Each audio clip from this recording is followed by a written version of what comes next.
نام مشتاق احمد یوسفی۔ ہمارے ہمسائے فاروقی صاحب ان لوگوں میں سے نہیں تھے جو دسترخوان کی بجائے سر آنکھوں پر بٹھاتے ہیں۔ انہیں کھانے سے زیادہ کھلانے میں مزہ آتا ہے۔ ہر لقمے کے ساتھ دہلوی دسترخوان کی نزاکتیں بھی ذہن نشین کراتے جاتے۔ ایک دن کہنے لگے کہ دہلی میں جو شخص شیرمال اور تافتان میں فرق نہ کر سکے اسے کلچرڈ نہیں کہہ سکتے۔ ہم نے کہا یہ کون سی مشکل بات ہے؟ کہنے لگے بتائیں پھر کیا فرق ہوتا ہے؟ ہم نے کہا ایک زیادہ بدمزہ ہوتا ہے۔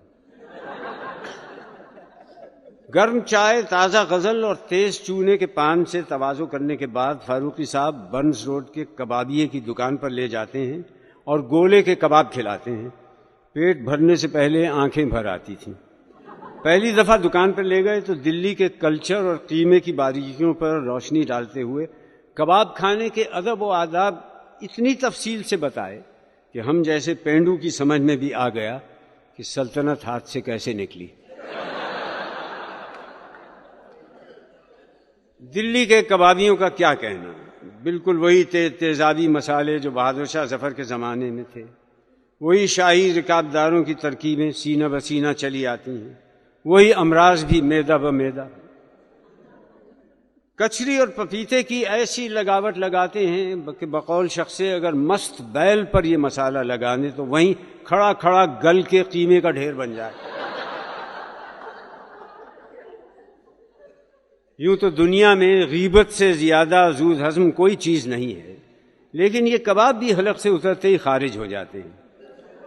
انہی سے معلوم ہوا کہ گولے کے کباب میں ایک حصہ قیمہ، ایک حصہ مرچیں اور ایک حصہ دھاگے پڑتے ہیں۔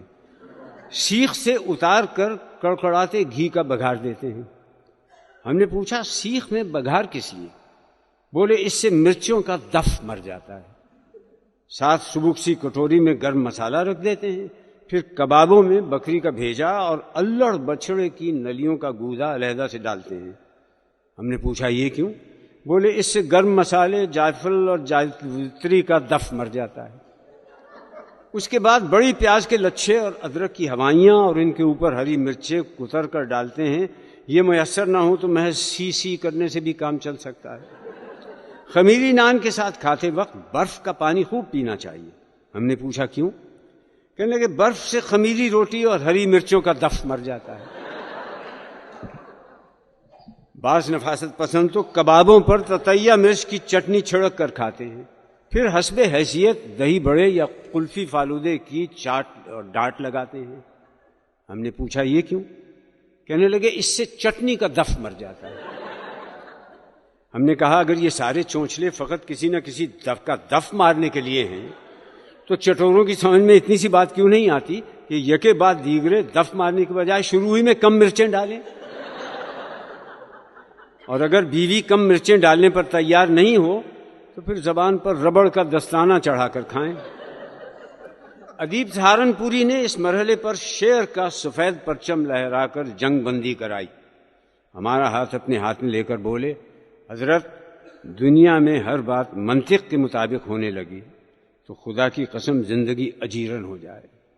اسی بات پر ایک ظالم شعر سنیے، سپرد خاک ہی کرنا تھا مجھ کو تو پھر کاہے کو نہلایا گیا ہوں۔ بات ازاں اسی نقطۂ راز کو پروفیسر قاضی عبدالقدوس ایم.اے. نے اپنے بقراتی انداز میں یوں ذہن نشین کرایا کہ جوانی دیوانی کا دف بیوی سے مارا جاتا ہے، بیوی کا دف کثرت اولاد سے مارا جاتا ہے، اور اولاد کا سائنسی تعلیم سے، سائنسی تعلیم کا دف اپنے یہاں تصوف سے مارا جاتا ہے۔ ارے صاحب دف کا مرنا کھیل نہیں ہے، مرتے مرتے مرتا ہے۔